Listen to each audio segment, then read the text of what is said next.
The last action I ever took of my own volition was to claw at my own ear, screaming in panic and agony.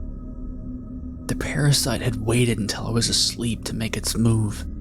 By the time I woke up, it was far too late to keep from burrowing deeper. I have since given a great deal of thought to various ways I might extract the parasite, but such thoughts are purely for my own entertainment. I'll never have the chance to put any of them into action. I always imagine the parasite as resembling a worm under an inch in length, curled into the spiral of my inner ear. I can envision it having affixed itself to the wall of the cochlea, extending tendrils through it and into my brain. I no longer feel it there, but its presence is undeniable. I know this because since that painful morning, I have lost all control over my body. I'm little more than a passenger, watching powerlessly as the parasite dictates my every action. At first, the strangest thing about my new situation was how little changed. The parasite was apparently content to resume my daily routines, acting how I would have on my own. I do not know how it knew where I work. Perhaps its grip on my mind extended to accessing my memories. I can suppose this strangely banal few weeks were camouflage.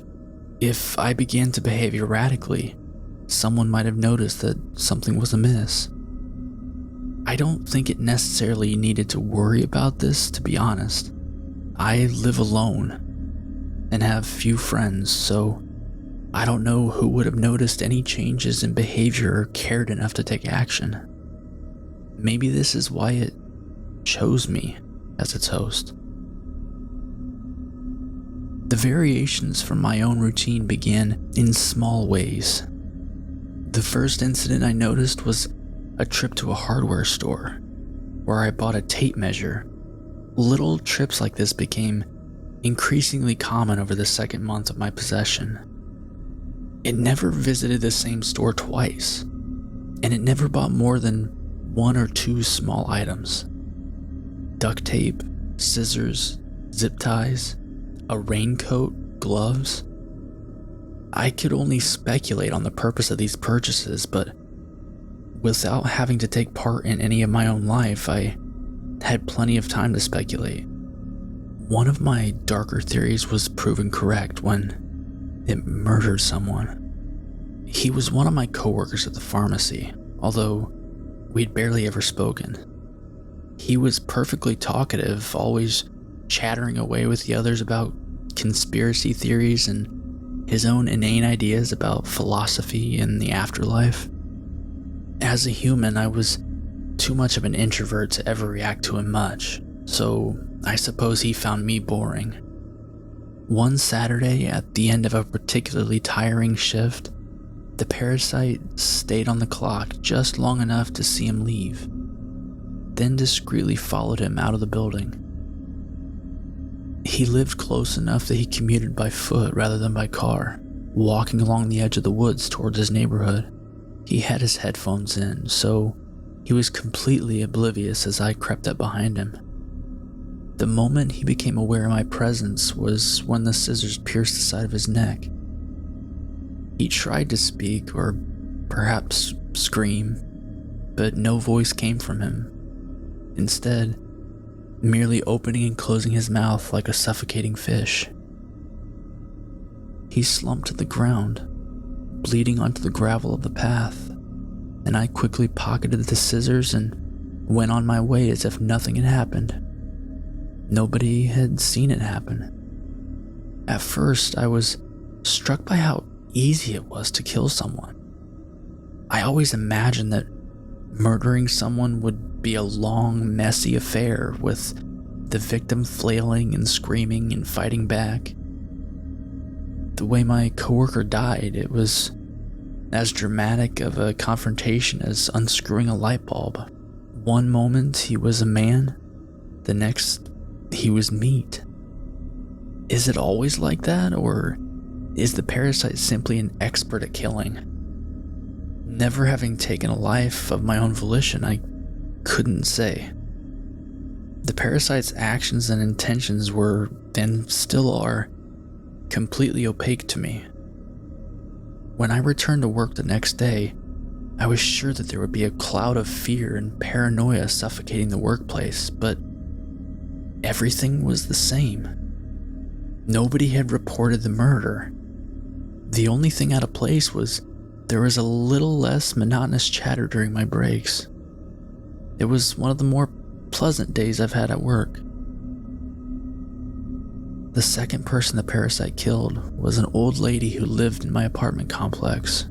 I can't say she deserved to be murdered, although she did have a habit of leaving long, hostile notes on my door whenever I made even the slightest noise after sunset.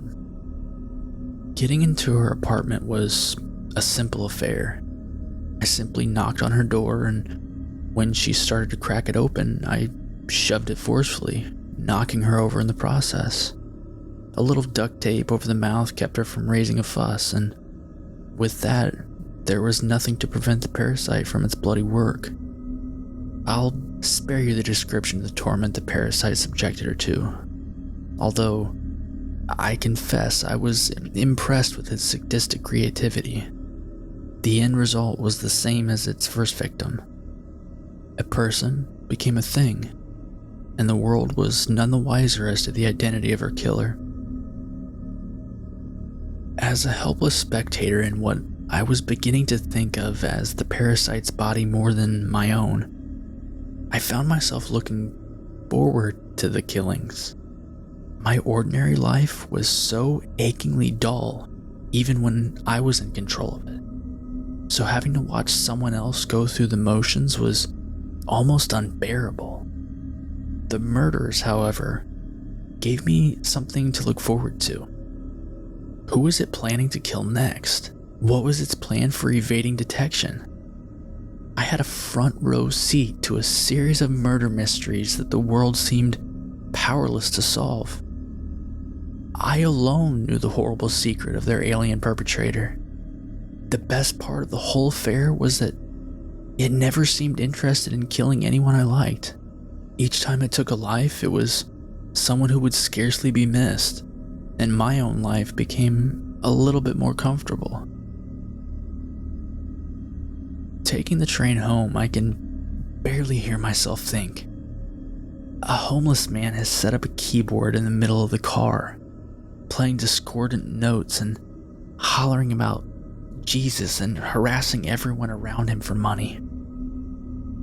Each time his keyboard's digital parody of a pipe organ plays another shrill chord, it's like an ice pick to my brain. If only this person would disappear, I would be able to enjoy my commute home. I think this will be the parasite's next victim.